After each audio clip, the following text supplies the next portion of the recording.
Hi there, welcome to Relitigated, the show where five friends who are absolutely not lawyers attempt to retry a real Supreme Court case. I'm your host, Jarrett, and this is episode 7, Prince v. Massachusetts. Two quick notes before we get started. First, as always, we try our best to represent the facts and decisions in the case as accurately as possible, but we're not lawyers, and nothing in this episode should be taken as legal advice. Second, if you enjoy the podcast, please support us by subscribing, rating, leaving us a comment, and telling your friends. We could really use the help in getting the word out. If you like, you can also find us on YouTube and Instagram. Our handle is @RelitigatedPodcast. Thank you so much for your support. Okay, with that out of the way, let's start the show. It's roughly the same curriculum that we took to become Supreme Court justices. It's almost the same. We digress. Yes. Order in the court. As good a place to start as any. Hi there. Welcome to the Relitigated Podcast. I am your host, Jared, and I am joined by my co-host, Nikki. How are you, Nikki? I am amazing. Excellent. We also have with us three friends who will be role-playing as our justices for this episode. First, we have Associate Justice Adam. What's up? Hello. It's important to note, in addition to also not being a lawyer or a Supreme Court justice, I've also never been a plaintiff or a defendant in any criminal case, at least not with the current legal name that I'm using today. Thank you. Wow. Not yet, you haven't. That was You'll very get there. precise. Today we learned. We also have Associate Justice Chris. Hello, Associate Justice Chris. Hello, associate, not justice, Jarrett. And finally, we have our Chief Justice, Sarah. What's up, Sarah? Not much. Hey, EA, if you're listening to this, sponsor us. They absolutely are. What are you kidding? If you're new to the show, here's how this works. Nikki and I have selected a real Supreme Court case, and our justices do not know what case we have selected for them this episode. Nikki will be introducing the case to us and walking us through the facts so we can all get familiar with the details. The justices are free to ask us factual questions during this time, and we will answer those questions as best as we can. Next, we'll move into oral arguments, where Nikki will roleplay as the petitioner and I will roleplay as the respondent. We each get 7 minutes to make our case, during which the justices can interrupt us and ask any probing questions that they like. When the arguments are over, the justices will deliberate and deliver their own opinions. The final rulings do not need to be unanimous. Majority opinion will win. Even if two or more justices agree in principle or pick a side, they can disagree as to specifically why they've picked that side. Once we've had our fun with our mock hearing, Nikki and I will reveal what the Supreme Court actually decided, and we will talk about how we feel about the actual results and why this case matters. Sound good to everyone? Let's do it. Let's get it on, as they say. Yes. The common court phrase. You know, as they say in court. Yeah. All the time. Awesome. Nikki, I'll turn it over to you for the facts of the case. All right. Our story starts in Brockton, Massachusetts with SP. SP is the mother of two sons and has legal custody of her 9-year-old niece, BMS. SP and her husband are ordained Jehovah's Witness ministers, and all of the children are practicing Jehovah's Witnesses as well. As a part of her ministry, SP would take to the streets of Brockton each week and distribute religious literature in exchange for voluntary contributions. On occasion, she would also bring the children to distribute literature, but the attendance officer at their school warned SP not to do that. The reason why SP was warned is because at this time, Massachusetts child labor laws prohibited boys under 12 and girls under 18 from selling newspapers, magazines, or other merchandise, or working as a shoe shiner, or engaging in any other trade in any street or public place. Additionally, Yep. Why the age discrepancy? We might not know, but like I have that's no weird. idea. Okay. I'm glad somebody said something. Yeah, I was know. like, wait, hold on. I I had the Like, same question in my brain. teenage I- girls can be I- shoe shiners, but teenage boys can't be shoe shiners. Did I get that wrong? Let's see, girls have to be 18 and up, boys 12. So Oh, never mind. So at they're putting boys to 13 work early. yeah. I appreciate that the two male justices were just sort of like, Yeah, the discrepancy's fine by us. No. That's I fine. had the same question. I was just like, when do I ask this question? I'm really glad that our Chief couldn't wait. Justice stepped up Yeah. here. I save.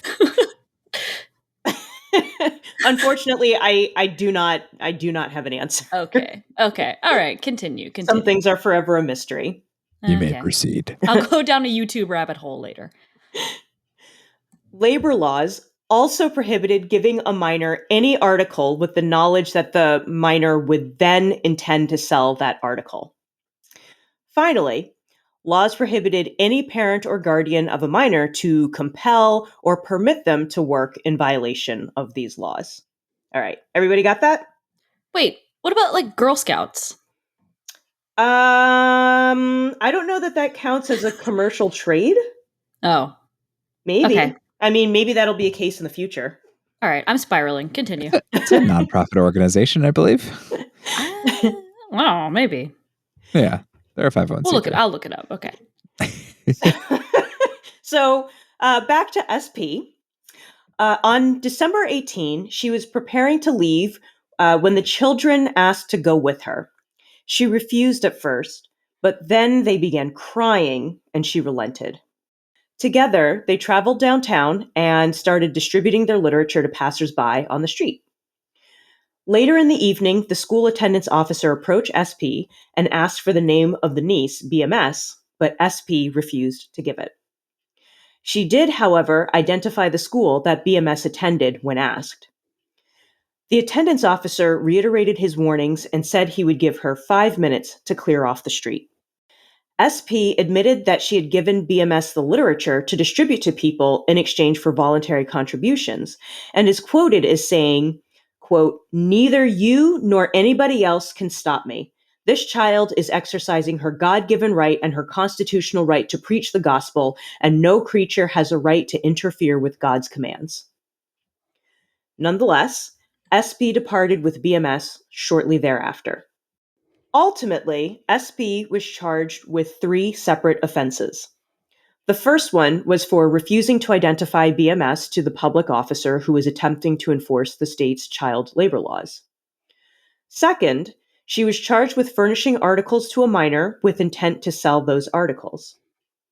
Lastly, as the child's guardian, SP was charged with allowing her to work in defiance of the law. SP was convicted on all 3 counts and sentenced to pay fines, but she appealed the conviction to the Massachusetts Supreme Judicial Court on the grounds that the laws violated her First Amendment right to free press and religion. The Supreme Judicial Court reversed the first conviction, but upheld the other 2, ruling that some limits to the freedoms of press and religion are acceptable to protect children. SP again appealed her case, arguing for a second time that her First Amendment rights of press and religion were being violated, and also adding that her due process rights under the 14th Amendment, as well as her parental rights, were being abridged. So now the question falls to our court.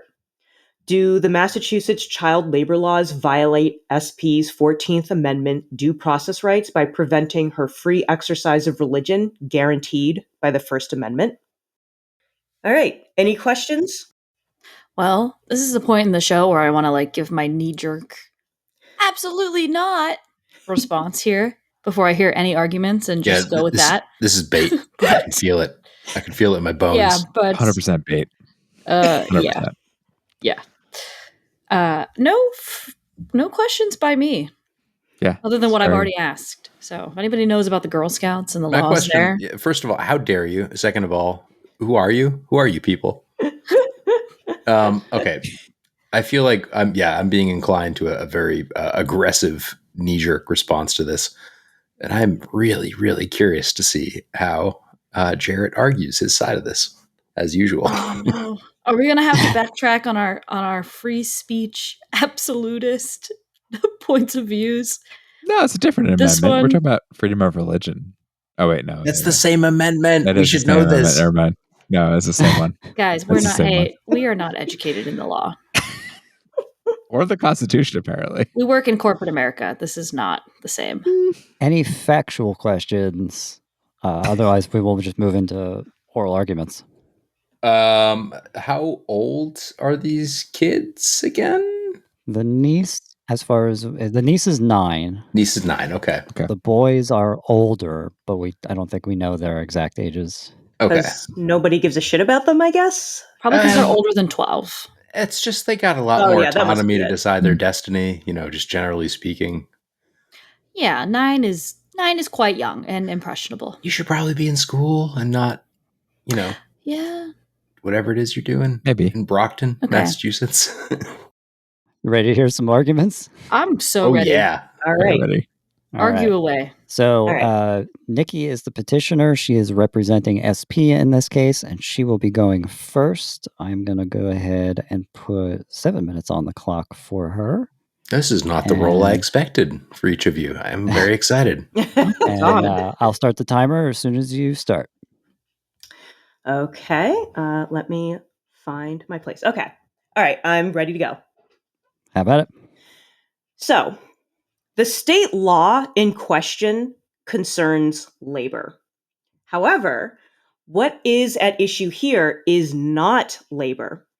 As you will see, this case is actually about the government's intrusion into parental rights and religious freedoms, specifically targeting a group that is unpopular and poorly understood in our society. Parents are the primary providers of custody and care of children, not the state. The state cannot necessarily provide the sheltering, guidance, care, and preparation for adulthood that children need throughout their childhood. Parents also have the freedom to bring up their children the way they wish, including teaching them their faith. Parents are and should be authority in their own household and in how their children are reared. This case is also about religious freedom, including that of a religious minority. The First Amendment still applies, even though this child and her family do not practice a religion that is common, well-known, or popular to the American people. Once again, parents have the right to teach their children in the ways of their faith. Children also have the right to religion and to religious observance. This family scripture includes an obligation to preach the gospel. This is in line with other religions who seek to serve and educate others. The child in this case wishes to share the gospel by spending a few minutes giving people literature. It is the way that she observes and practices, and the state stepping in to limit this abridges the child's religious liberty, which she was exercising in the company of her legal guardian. The court has previously protected children's religious education, such as in the case of Pierce versus the Society of Sisters, and education in languages other than English, as in Meyer versus Nebraska. That is to say, the state has previously respected private family life and avoided government intrusion into it. Yet, Massachusetts is using police power and government intrusion to undermine the sacred private interests of family and religion. Think about it. The law in question concerns labor. However, what this child was doing was not labor. Question. The child, yes. Sorry. Mhm. Was it not labor? Wasn't she selling religious pamphlets? Did I miss that? Actually, I was just about to address that. That was what a Oh. wonderful question. Wow. So, Okay. Go ahead. Passers-by were welcome to donate 5 cents, but they were not required to do so to obtain a copy of the literature. Classic rope-a-dope. There was Wow. no money received on the evening in question. And after some time under the watchful eye of SP, the child was taken home before 9 p.m. and was then tucked into bed. So this Aw. was religious practice, not labor. Okay. A state cannot put a limit on a freedom unless it is necessary to protect the child against some clear and present danger, as was decided in Schenck versus the United States. There is no such danger here.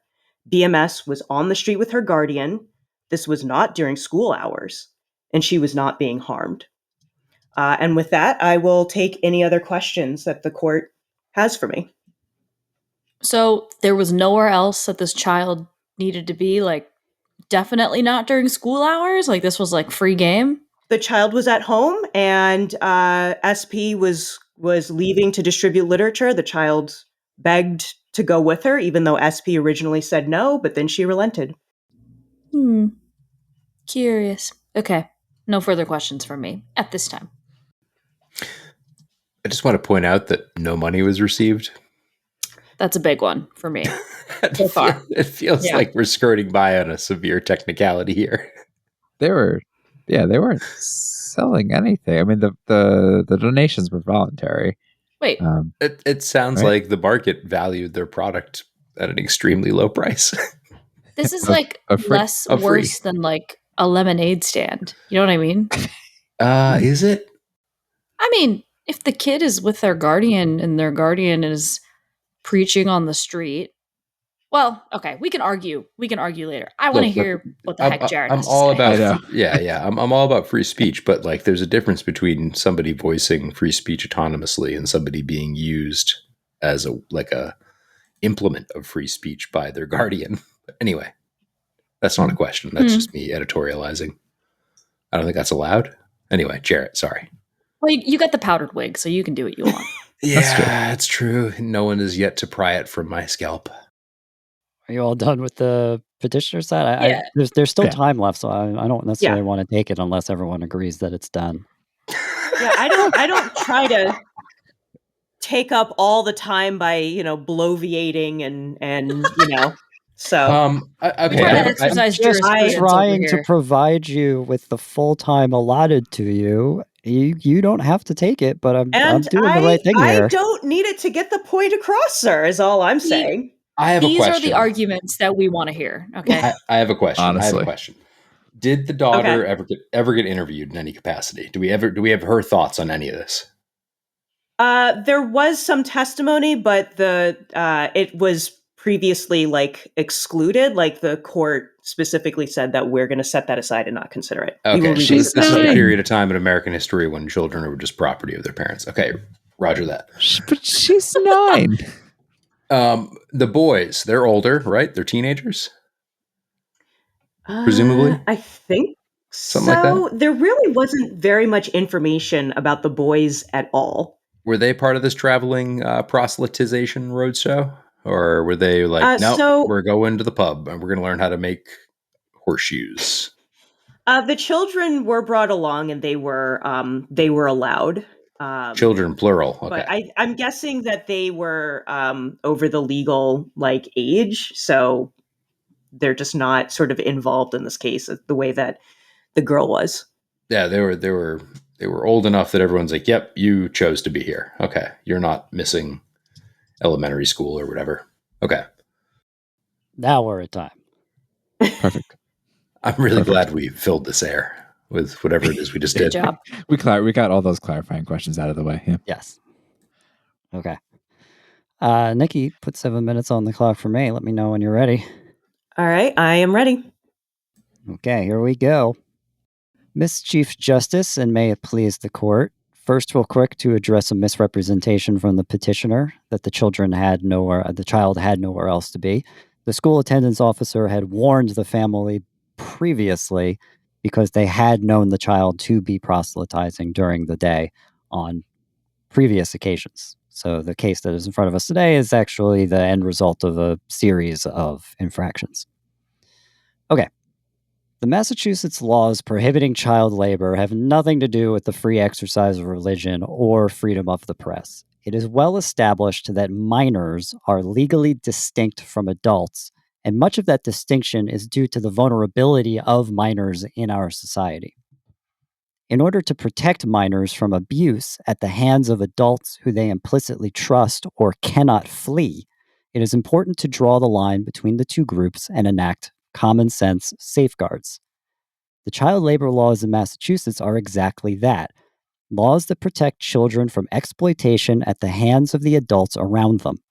There is a power imbalance between a child and an adult, physically and in mental maturity. An adult can easily coerce or force a child into servitude at the expense of their health, education, or even life. A child may not have enough life experiences to know that they are being wronged, and even if they do, they may not have the capacity to free themselves. These laws allow us to live in a world where children can just be children instead of developing black lung in a mine or being maimed by machinery. None of these laws were enacted to target a particular religion or group of people. There is no mention of religious activities whatsoever in these child labor laws. They are a simple acknowledgement that we as a society owe minors a minimum level of protection from abuse and exploitation. Make no mistake about it. The petitioner in this case is not arguing that the laws in Massachusetts are unfairly preventing the child from exercising her freedom of religion or of the press. The petitioner is arguing that the laws are preventing her, an adult, from exploiting a child for the adult's religious beliefs. This is an immensely important distinction. The petitioner is arguing that her religious beliefs demand the pressing of a minor into service, and that it is against her rights to prevent her from pressing that minor into service. The free exercise of religion is a bedrock principle of our republic, but surely it cannot be allowed to run roughshod over the welfare of another person. Your rights to any freedom have to end where another person's right to their self and their own protection begins.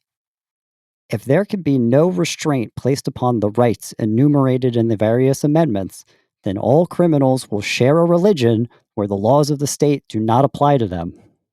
Imagine a religion that demands sacrificial murder as a sacrament. Is calling murder a crime a violation of their free exercise of religion? Of course it isn't. There are logical limits where the right of the individual to exercise their religion ends and another individual's rights begin. I want to hear more about this religion, actually, where you have to kill people. Yeah, I was like, that's pretty graphic. Well, that's the slippery slope that you get to choose and potentially choose today. That's the Old Testament. Like, is there a church nearby I can go and sign up and learn more? All right, reserving my time. How quickly industrialists would convert their factories to churches and welcome tiny pious hands to pick through gnashing gears if we fail to recognize this simple fact. Children are worthy of protection for the good of society, no matter what any religion has to say on the matter. Any exemption from this fact, on religious grounds or otherwise, would create a hole in our system of laws that would free all criminals. The 14th Amendment Due Process Clause argument is equally as absurd. The very existence of child labor laws means that the state has removed your ability to freely practice your religion without due process. No, it has not. It has laid out a minimum level of protections for children, informed by much of our history where we did not do that, and the petitioner just doesn't want it to apply to them. The state has no problem with SP distributing religious literature on her own. The problem is having the child do the labor on your behalf, regardless of what the labor is. To summarize, children are a distinct group that deserves protection. The Massachusetts laws prevent adults from exploiting children by prohibiting them from being put to work. Enforcing those laws on behalf of the child does not prevent the petitioner from practicing her religion. She can still pray and worship and speak about religion as she wishes. The only thing that she can't do is make a 9-year-old do the labor on her behalf. That's it. That's what this comes down to. Yes. Question. Getting hung up on the word labor here, once again. Labor as defined in the law is a child being given any article with the intent to distribute for potentially for the exchange of monetary value. Okay, so the fact that SP was not saying, hey, buy these, it wasn't like buy this pamphlet for 5 cents. It was like, oh, you can donate, but here's a pamphlet. Like, if the kid was just handing out papers. The child was raising money for a cause other than herself. In fact, the child was doing labor and not getting paid at all. The child was pressed into service of doing this woman's ministry. Well, maybe she got like a cookie at home. This is kind of what I was getting at with the whole, do we know what the kid thought about this? Like, was she all about, maybe like, the kid was like, oh my God, this is my favorite activity. The laws love are these pamphlets. designed specifically because the child at 9 years old doesn't have the agency to know. They just know what they have been. Jarrett, the forced upon them. children yearn for the mines. Pamphlet distribution rack. The final note, children handing out literature is not actually really a problem to us. The problem is the exchange of money. It's converting it into a labor and something that if the child just like drew a bunch of pictures, went outside and distributed them, we wouldn't care. The point was an adult gave them something and said, you go do this now. That's true. I would feel much better about this if the kid made up the religion.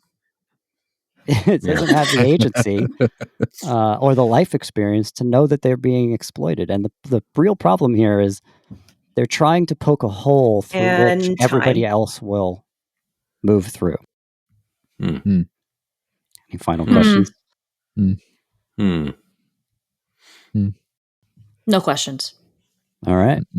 Then deliberations are upon you. All right. Let's deliberate. Yeah, you made it sound like a threat just now. Who wants to go first?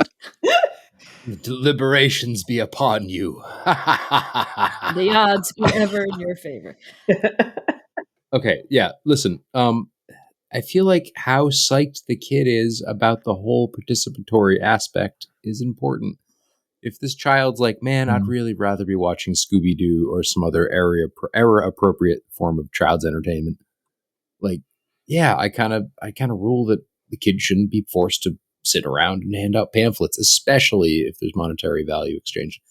But if the kid's like, yes, I love this pamphlet, I've read it back to back, I know every word, and I want to proselytize it because I truly, personally, as an agent with free will, wish to spread this message to the people of Brockton, Massachusetts. They need to know. Sorry, that part's very funny to me. Having been to Brockton, Massachusetts, very funny. I just feel like how psyched the child is an important factor in whether or not they've been pressed into service. Is this willing or voluntary, or is it not? And that's kind of like, we can give you the direct quote from her if you really, really want it. Well, the court, I'm though, really, they really did curious. say that, like, the actual court disposed of it, but this court doesn't seem interested in doing so. Okay, yeah. So I'm gonna predict what she said. Court, I'm hella pumped to proselytize the tower or whatever it is we do. That's what she said. Yeah. She believed it was her religious duty to perform this work, and that if she didn't do it, it would bring condemnation, quote, to everlasting destruction at Armageddon. Is a 9-year-old. Yeah, so that's some conviction. Yeah. I respect that. And the court decided they threw that out? They didn't keep that? They said, there was some testimony at trial, but it was excluded. They were like, all right, little kid, shut up. It's fine. Basically. Wow. We're going to strike all the testimony that was screamed at top volume from the stand. Yeah. Okay. Interesting. Nice. All right. Condemnation upon us all. Yes, Nikki and I decided to remove it because the actual court did, and so I didn't put it into my arguments. Okay, well, it sounds like a 9-year-old that's very enthusiastic very about pumped. the cause. Yeah, very enthusiastic. But I guess, on that same logic, right? If we have a kid that is really enthusiastic about working in the coal mines, is that still something that we want? Probably not. I could imagine as maybe like a 10-year-old boy, the mines probably have a certain allure to them that you might want to check out. Mm-hmm. Yeah, no, I've heard they're pretty sweet.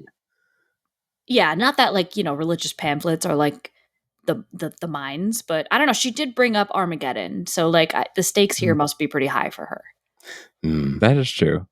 If she feels that the stakes are that high, then maybe she feels like she has no other choice, which could warrant or be coercion. Exactly. But right. then again, if she was like, yeah, the world's going to end if you guys don't check out my Pokemon, we'd be having a different conversation right now. On the flip side, though, okay, freedom of religion is important, and it's clearly part of their religious beliefs that these acts are very important, lest we bring upon condemnation and Armageddon. Mm-hmm. So, we can't really say, like, because she believes that Armageddon is upon us, that's not okay and she's being exploited. Like, yeah, okay, maybe that's part of her religion. That's fine, I guess. Scary. Actually, I'm going to enter a controversial opinion to the court record that I'm pro Armageddon, actually. I mean, we could use a reset in some ways. Just end I think it all. It's fine. Guys. Clear the rules. We got some new rules now.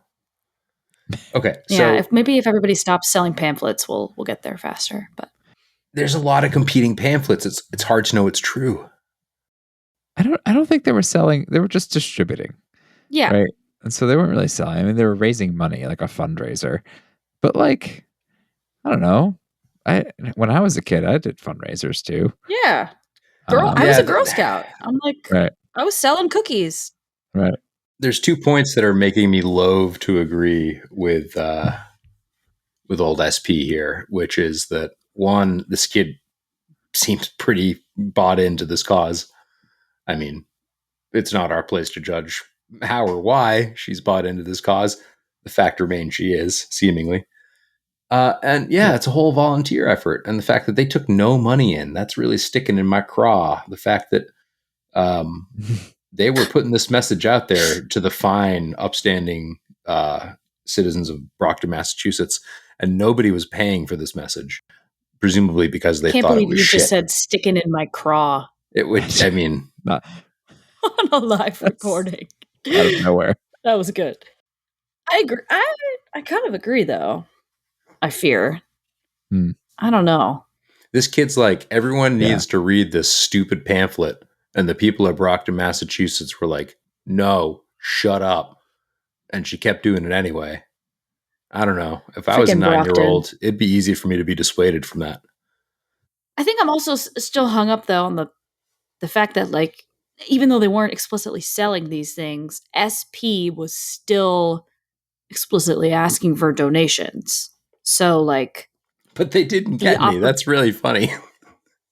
Did they get none? Was that clear? I thought that's what I heard.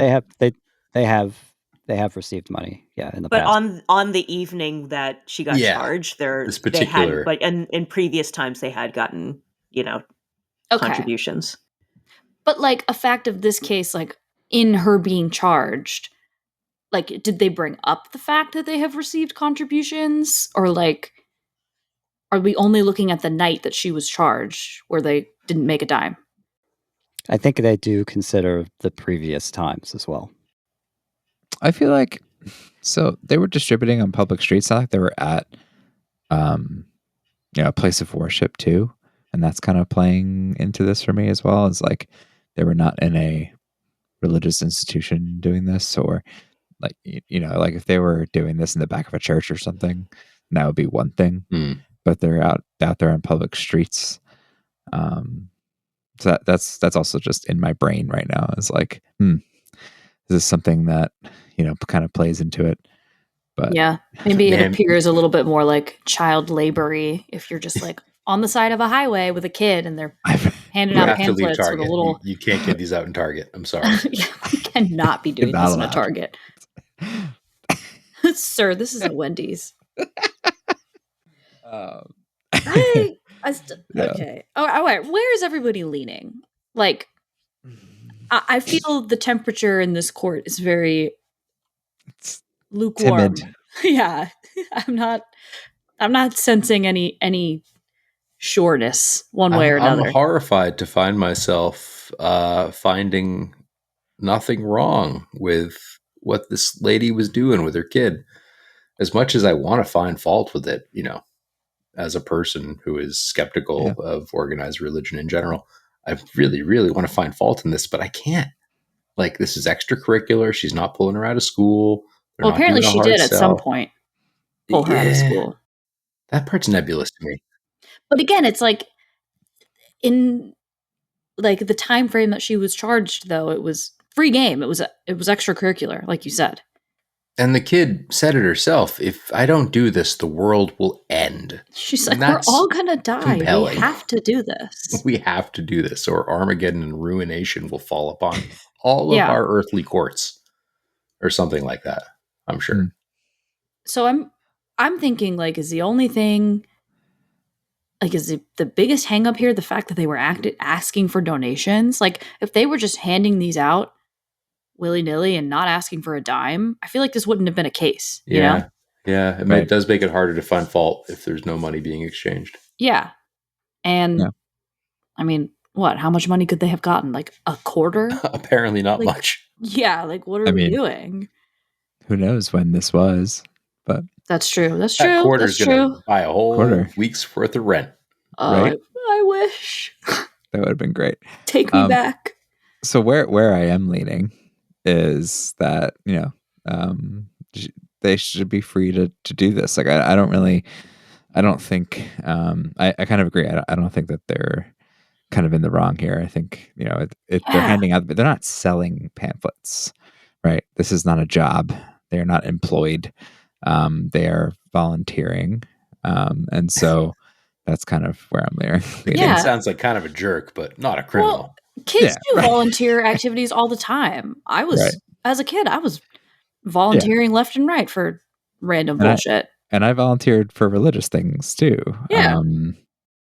No, I kind of agree. I feel that, I don't know. I don't feel like this. I feel like the labor laws are just taking a step a little bit too far. Like, why is this not okay? But kids selling lemonade at a lemonade stand with their parents right there asking for $2 per cup of lemonade. Why is that okay? You know? Right. Okay. All right, court. Well, I think we're like right on time here. We're making great time. Shockingly concordant this time. Yeah. I'm scared that we're going to get our shit rocked and it's going to be the complete opposite of what we're thinking. Or this is the foundation case for all religious volunteerism. Yeah. Forever and ever. Yeah. This is the start of Jehovah's Witnesses' deep vendetta against the U.S. court system. Yeah. Oh my God. Oh, next episode's going to be scary. Okay. This is more in medias res, I think.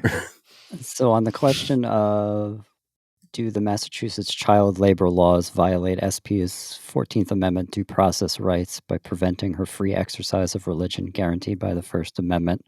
How do you rule on that question? I would say, based on this particular case, yes, it did violate.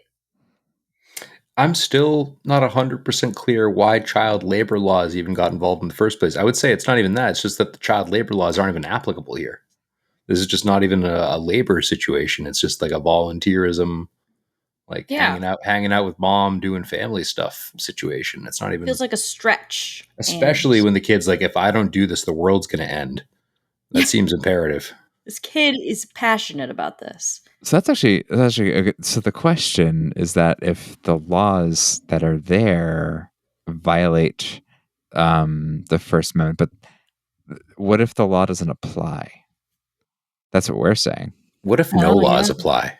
Well, so I think in that case, there's this concept of the narrow question and the broad question. So the narrow question is, you might say, we're only going to rule on this particular person's convictions or whatever, like, oh, we're going to overturn this conviction or whatever, as opposed to the broad question, which is like the constitutional question. We're like, we're not going to strike down Massachusetts child labor laws, right? Because broadly, we don't those think seem that useful. Violates. We do like those. Narrowly in this. So that's a thing that happens in the Supreme Court a lot. Is one of the first, my understanding is one of the first things the justices kind of do when they talk about cases is, are we going to rule on this narrowly or broadly? Does this apply just to this petitioner, or does this apply to, the wider group? Now, even a narrow decision still has broad impacts. If you tell SP that, like, we're going to overturn your convictions because this is fine, other people will do this.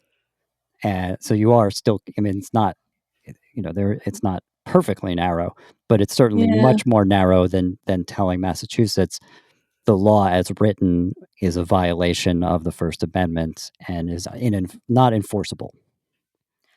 Okay, right. So, like, let me propose this. Like, if SP didn't just have her 9-year-old niece with her and she instead had, like, 13 9-year-olds with her, and none of them really believed in this whole Armageddon thing. They were just like asking for pennies and handing out pamphlets. I feel like that would have a much worse look, right? Like you're creating a child army to like work on this street corner or this Target and hand out pamphlets. It's very different if they're not related to her. Yes. Yeah. Well, maybe she has 13 kids under her guardianship. I don't know. I feel like the optics are worse the more kids that are around. She's just collecting kids. Yeah, she's just like collecting kids. They're all But part suddenly, of if she owns an orphanage, more children makes her image better. It's weird. Right. So it's like, oh yeah, I guess maybe there is like a little bit of a slippery slope there. So the charges that SP came to this court with, originally she was charged with 3 things. The Massachusetts Supreme Judicial Court overturned one of them. So only 2 of them remained. One of them was charged with and convicted of providing a minor with materials, knowing that those materials would be exchanged for money. Interesting. And secondly, as the guardian of a minor, allowing them to work under the definition of the law in defiance of that law. So those are the 2 charges that still remain. So if you wanted to rule narrowly, you could just rule on those charges, I think, is how it would work. Yeah. I mean, who's going to stop you? And sometimes it's more convenient to just focus on the narrow issue and sidestep the broader one. Interesting. I do like convenience. I didn't realize we could rule with caveats. Yeah. I mean, it's our court. It's our world. That's a lot of power that I, again, didn't realize that I'd been afforded. You wear the wig. No one ever explained the rules when they put the wig on my head. It just whispers commands into my ears. We didn't go to law school. You get to write these long opinions, so you can really explain, yourself and why you think this and what you think the rules are going forward. Can I provide my opinions about things that aren't directly related to the case? As long as I write them as part of, I mean, I think opinion. maybe if you include it as like a footnote or a side comment or something, yeah. Yeah, you probably can do whatever you want. Okay, so court, do we think that we want to rule on this narrowly or broadly? I feel like I've already been looking at it from a pretty narrow lens, but what say you? Yeah, I think that was what I was getting at. Is that I just feel like it was not technically, because she was not selling anything on behalf of her guardian. That's where I was going with that. Is I don't think it's. Yeah, I agree. The answer to that very specific question. Yeah. Also, I think this kid is just generally kind of spooky, and I don't want to get in her bad side. So, also true. Yeah, that's fair. Yeah. Okay. All right. Well, I think with that being said, then yeah, I guess we're ready for final decisions. We need a little sting for that. Like, I was going to say, Jared, we should add like a little sound effect in between like our deliberations and then when we actually decide, like the sound of like a gavel. Yeah, get on that. Ooh, that's a good idea. I'd love to do sound effects as soon as we get enough listeners to generate enough revenue to pay for it. Okay. Order in the court. We're ready to what is it called? Hand down decisions? Bring down decisions? Yeah, no, we hand them down to the children who deliver them to the... Bestow. Yeah. Bestowing decisions upon... Bestow, actually. I like that quite a bit more. Yeah, I like that too. We are ready to bestow our decisions down if you are ready to receive them, small people. Even if you're not, they're coming. Yeah. Adam or Chris, would you like to begin? Or I could start. You're the Chief Justice. I don't know. I'm giving power to the associates to go first. What's the big idea? All right. You're in charge for a reason. I freeze under pressure. All right. You know what? You're right. I get paid the big bucks to go first. No, I'm going first. You guys lost privileges. All right. So my decision, if we're looking at this case from a narrow point of view, is that the Massachusetts child labor laws did violate SP's and BMS's 14th Amendment due process rights. I think that it was a little bit of an overreach. I feel like this kid was truly believing their purpose for why they were handing out these pamphlets. I also don't really think that SP was thinking, oh, I'm totally going to make bank on this. Like, we're going to get 5 cents per pamphlet for sure. I think it was just like asking for donations was like a side part of that. And yeah, with that being said, I do think it was a bit of an overreach, and that maybe they should just let them pass out their religious pamphlets in peace, as long as they're not doing it, I guess, when she should be in school. But yeah, again, right. Like keep the kid in didn't school, apply. and we're copacetic, Yeah. right? Like it's We're completely good. different if her approach was to go up to people and like screech, "Y'all be damned," and hand this pamphlet into their sweaty sinner palms and be like, "That's 5 cents, idiot." And she wouldn't leave them alone and cease Yeah. prattling about damnation until she was paid her toll. If that was like a forced thing, if this was a compulsory donation, that completely changes this. But it's just a bunch of weirdos being weird in Brockton, Massachusetts, which is totally in character. But yeah, I rest my case. in sum, I think that the character of what they're actually doing on the street, how they're going about the proselytization, how vigilant or strident they are about receiving funds in return for the proselytization, that completely changes things. And if they're just out there expressing their opinions and they're not pulling the kid out of school to do it, I fail to see any reason why their First Amendment rights should be abridged. Solid. All right, Chris, drive it home. Nice. Yeah, no, I agree. And I believe that because the child was not selling anything, and I think that's the kind of key issue for me. They were just simply handing out the pamphlets with their legal guardian in a public place, and I don't think that the laws violate their 14th Amendment. All right. Unanimous Cool. decision. Way to go, Indeed. team. Massachusetts law stays in place, Wait. but there is now a religious exemption, Okay. essentially, right? Because if anybody else does the same thing, they're going to now look up this case and say, if they took Yeah. it to the Supreme Court, they would say that that's fine. So you're not striking down the law, but you're Yeah. kind of contextualizing it. Right. You can absolutely put your kid to work as long as they truly believe the world is ending. That's the exemption, I think. Yes. And isn't the big thing about being a lawyer or a judge being like, okay, well, let's look at this from the lens of a reasonable person, right? Like, again, if they were charging $25 per pamphlet for their just prattle about their religious beliefs, that would be different. But like asking for a wee 5-cent donation, yeah, I feel like you're probably not even going to get it anyway, so that's probably fine. I still can't get over the fact that nobody in Brockton gave them a cent that day. Yeah, maybe they need to. They should probably go. They got to work on their pitch. Clearly, they're not doing this very well. All right, Jarrett. Is this when you tell us what really happened? Yes, on to the results of this case. I'm going to turn this one back on over to Nikki again to fill us in on what actually happened. Okay. And then also, just a fun fact I'm going to throw in there. So the 5 cents that they were asking for the pamphlet, it's the equivalent of 88 cents today. Bargain by any stretch. Gotcha. So anyway, okay. So this case was argued in December of 1943 and was decided the following month, January 1944. Later than I thought. Okay. Yeah. And it was a 5-4 decision in favor of Massachusetts and the laws restricting child labor. Wow.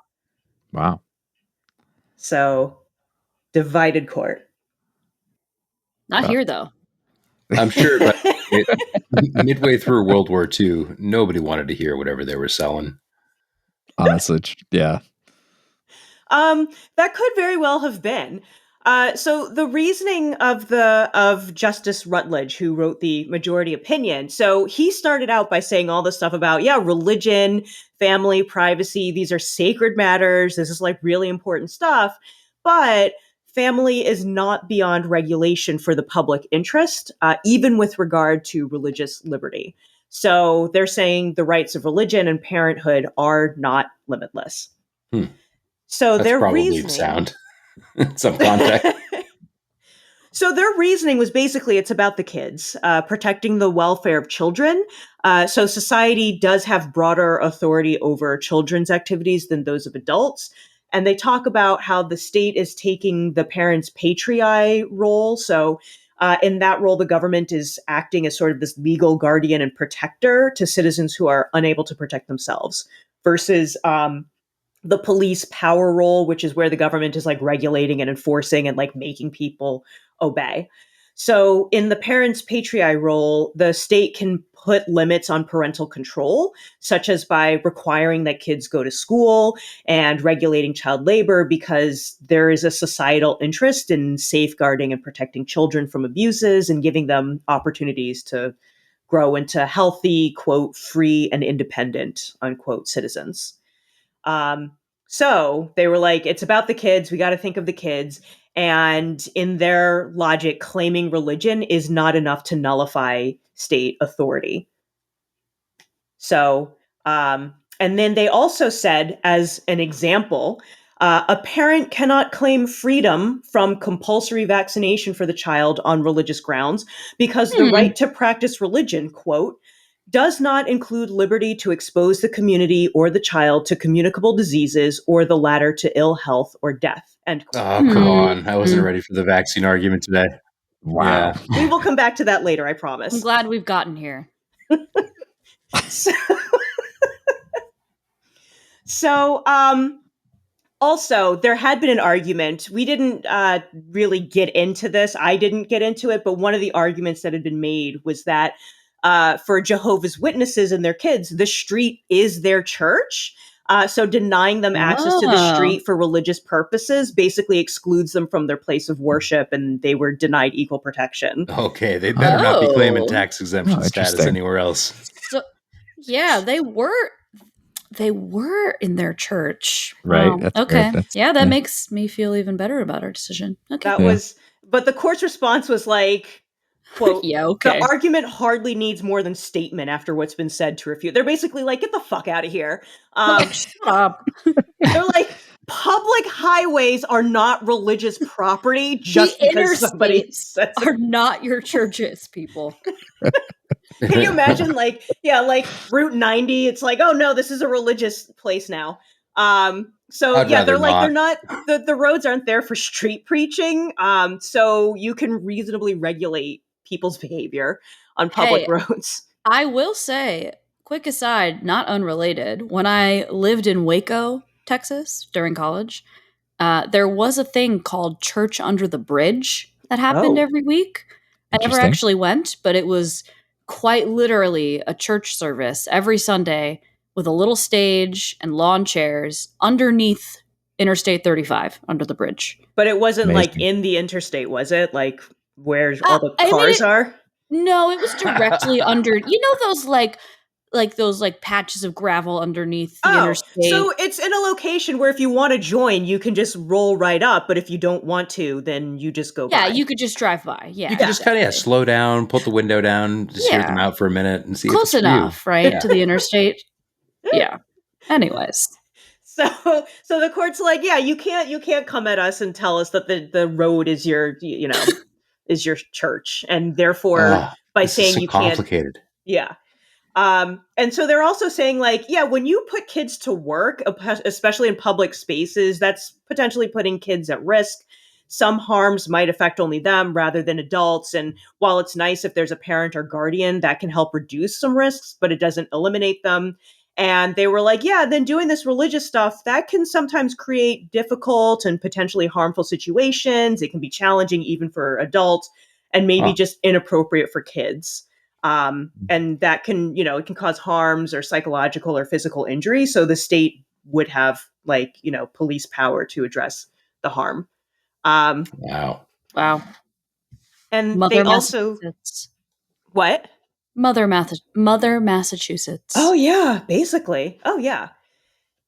And then the court said, quote, Parents may be free to become martyrs themselves, but it does not follow they are free, in identical circumstances, to make martyrs of their children before they have reached the age of full and legal discretion where they can make that choice for themselves. Just leave your kids out of the martyrdom generally.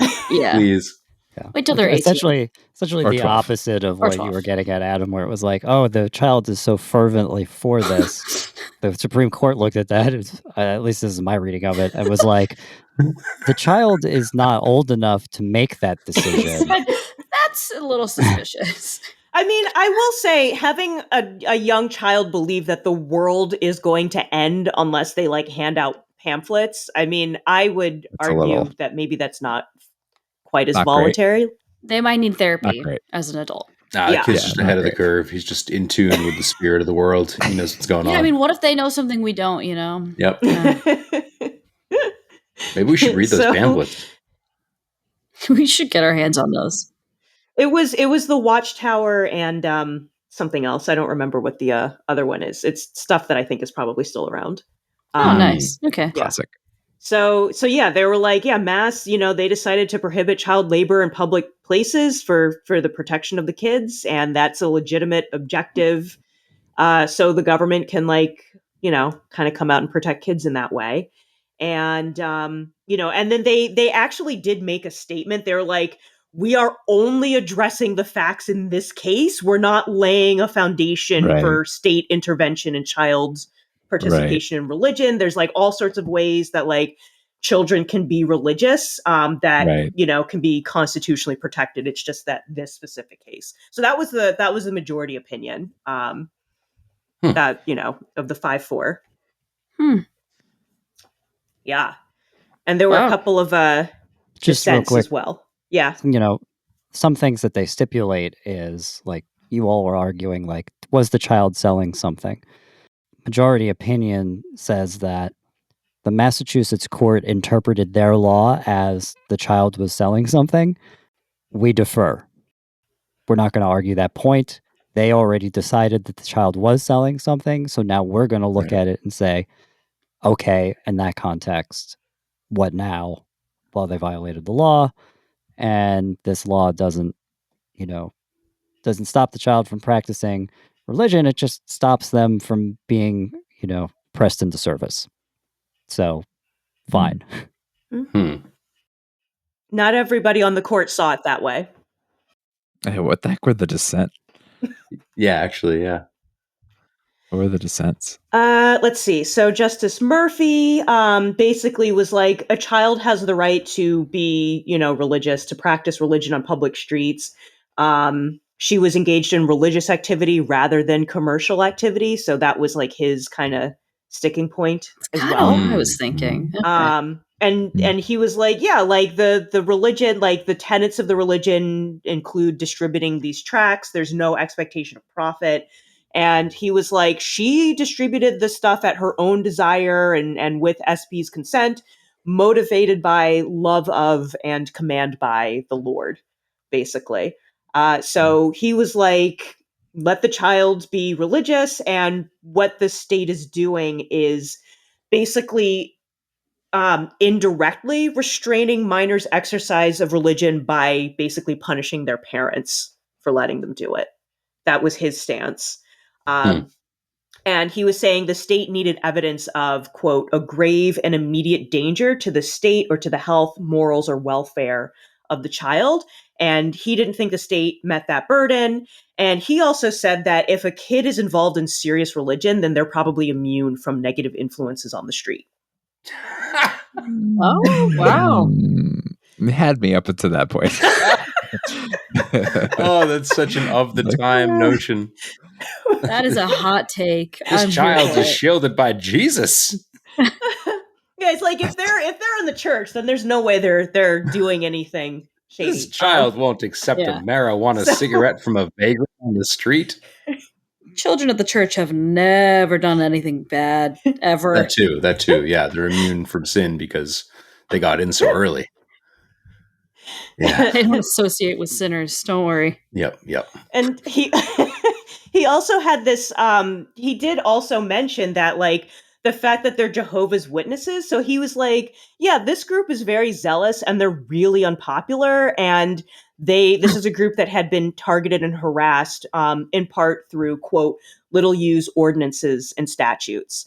And I can get into that a little later. But first, I want to talk about the other dissent. This is from Justice Jackson. He also had a problem with applying child labor laws to restrict religious activity. And he was like, just because it's unconventional, it doesn't mean that, it doesn't get the same protections that the more orthodox religious activities, get. And he was saying that, the fact that religious literature is sold rather than donated doesn't mean that evangelism is a commercial enterprise. Otherwise, the passing of the collection plate in church would make the church service a commercial project. And never mind. He's got a point there. Maybe it is. I mean, he did say, this guy also said that like members of the faith should be free to do religious stuff, but then once their activities involve the public to sustain the worshipers or the leaders. So he said soliciting the public dinners and entertainment, bingo games, etc., then the state can regulate them as long as it's not discriminatory, it's not like arbitrary and capricious. And then he was basically like, this decision totally lays the foundation for the state like interfering with children's religion, just so long as the state says, oh, it's in the name of their health and welfare. So he also had an issue with this decision. Right. Yeah. It does. Yeah. That's the thing. It's just like state doesn't have the business unless it's truly harming the child, which mentally, yeah, maybe the whole Armageddon thing is a little sketchy. But I mean, come on. Anyway, but yeah. I digress, I guess. No, wow. I mean, yeah. Well, it was a tough decision for the court. It was a 5-4 decision. And one source I found reported that Justice Rutledge, who had written the majority opinion, later on said that he had been tempted to flip a coin to decide his vote. Wow. Well, that's kind of where we were at for a second. Yeah, but you shouldn't say that on the record.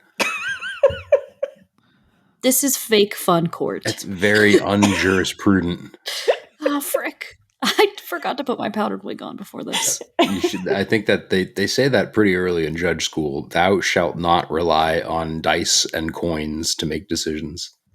Bold of you to assume that I went to judge school. Yeah, fair. Yeah, standards have changed. Judge school. The judgery. Nice. Yeah, that's where I went. The Massachusetts judgery. In Brockton, Mass. In Brockton. Of course. And esteemed. Speaking of the whole, vaccination example. No. Yeah, let's go there again. So it was written, it was like, so we have all these thoughts about, the amendments and religion. And then they're like, for example, like vaccination. And then they just kind of moved on. So little did they know. So vaccination was like not an issue in this case, but because of that mention, this case has been like cited in other court decisions and legislation regarding compulsory vaccination. Oh, weird. Everyone just kind of moved on because it was a public health issue and not something that should be subject to the whims of individual foibles and beliefs. Yeah, they were just like, well, as was stated in Prince v. Mass, like religion isn't an excuse and whatever. And then just kind of kept it moving. But like, if you actually read the case, it's not even about, it was just like, oh yeah, also vaccination, but really about the street corners and the, mistakes were made. We're totally going to get a vaccination case next episode. Yep. We deserve it. We're setting the stage. We were so sure of ourselves. Oh boy. Pride before the fall. And then one more like interesting fact. So Jehovah's Witnesses, given their very strict requirements and rejection of, sort of cultural values and modern cultural values, and sort of their refusal to engage in such practices as serving in the military or reciting the Pledge of Allegiance, etc. So they do have a history of getting in trouble with the law. And they also have a history of getting involved with litigation, including educating members about legal involvement, about their rights, and about how to advocate for themselves. They're crafty. So, This group has been involved in a lot of court cases, including appeals to SCOTUS with some wins. This was not one of them. But this group has basically helped clarify some First Amendment issues. So, and then this was happening around World War II. The group was like really unpopular and subject to harassment. And as the one justice pointed out, like that's when towns are like, oh, there's this ordinance we have on the books. We're going to enforce it against you just to fuck with you kind of thing. But there's like a whole history of Jehovah's Witnesses and like legal involvement. I'm focused on the US, but it looks like also around the world. But in the US, they really kind of helps lay the groundwork for clarifying religious rights in the areas of like medical treatment and child custody and what have you. Forcing your child to be a tiny, creepy proselytizer. Speaking doomsday to the people of Brockton, Massachusetts. So just in Brockton, Mass. Yeah, only Just Brockton. specifically in downtown Brockton, Massachusetts. Armageddon Central. Yeah, if anywhere, it'll be the fairgrounds, Clearly. actually. Anyway. So yeah, that is that's what happened. Wow. I think Well, I feel like the so what on this one was the Supreme Court again sort of saying like not all of your rights are fully absolute. There are opportunities for the government in the interest of the wider society to place some restrictions on your rights. They talk about it pretty clearly even in the majority opinion, that the line that they're walking is a very fine one.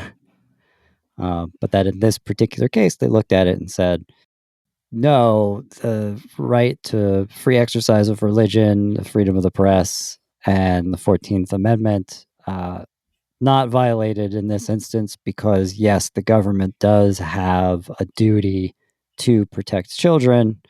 And as the law is written, we don't think it rises, right? So, not dissimilar from, the Schenck case, right, where they said, yeah, you have a freedom of speech, but it's not absolute. There are limits that can be placed on it. So this is sort of in that same vein of providing some redress for the government to put some guardrails around.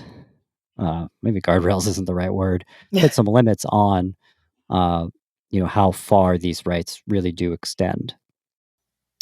Rights are such a feeble little thing, aren't they? So frail. So fleeting. So delicate. And then once again, they don't exist until like somebody like sues the government and forces the courts to be like, oh yeah, no, you have rights. They're like, oh yeah, no, hey, actually, yeah, you're good. You have rights. We're all just diligently chipping away our rights in Uncle Sam's labyrinthine basement. Rough. Yeah. Yeah. Very rough. That's a good, I feel like that's a good place to put a pin in it, honestly. Mm-hmm. Yep. Cool. All right. Well, thank you much, justices, for your wise deliberations. You're welcome. If you want to call it that, I appreciate it. I thought you guys were all going to go for Jarrett. No, never that. You. Gross. There was sort of a nod between Nikki and I of just sort of like, you sure you want to argue that side? Because that's the side. Like that's the side they're going to go against, and then thinking, well, if I argue the other side, you probably will win. I really do wonder how the outcome would be different if these deliberations were delivered anonymously. Yeah. Yeah, just put a little like robot voice over your recording. Which is we can't tell. Do it beforehand. Make us listen to it. We can't tell who it is. It's just 7 minutes of silence while you all read our written statements. That's good radio. Yeah, that's great radio. So, yeah, I'm curious. Did you decide what you decided because you believe it, or because I argued against it? Wouldn't you like to know? Porque no los dos. Yeah, honestly, I true. just have a soft spot for creepy kids proselytizing doom. In Brockton, Massachusetts. Very specifically. Anywhere else, Specifically absolutely to not. the people of Brockton, Massachusetts. All right. Well, thank you much, justices. Thank you much, Nikki. And thank you to our listeners. We will catch you in the next episode. Bye. We have lifetime appointments. See you later. We will be back. Bye, everyone. Well, there you have it. A unanimous, narrow decision from our justices in favor of Prince, the petitioner, on the grounds that the child wasn't selling anything, so the Massachusetts labor laws do not apply. This is in contrast to the real Supreme Court, which ruled 5-4 in favor of Massachusetts, as the First Amendment protections for religious observance were not violated by the state's rules to protect the welfare of children. Thanks for listening. Please subscribe, rate, and comment so other people can find us. You can also catch us on YouTube and Instagram at Relitigated Podcast. Please help us spread the word. All right, until next time, I'm Jarrett, and this has been Relitigated. Take care.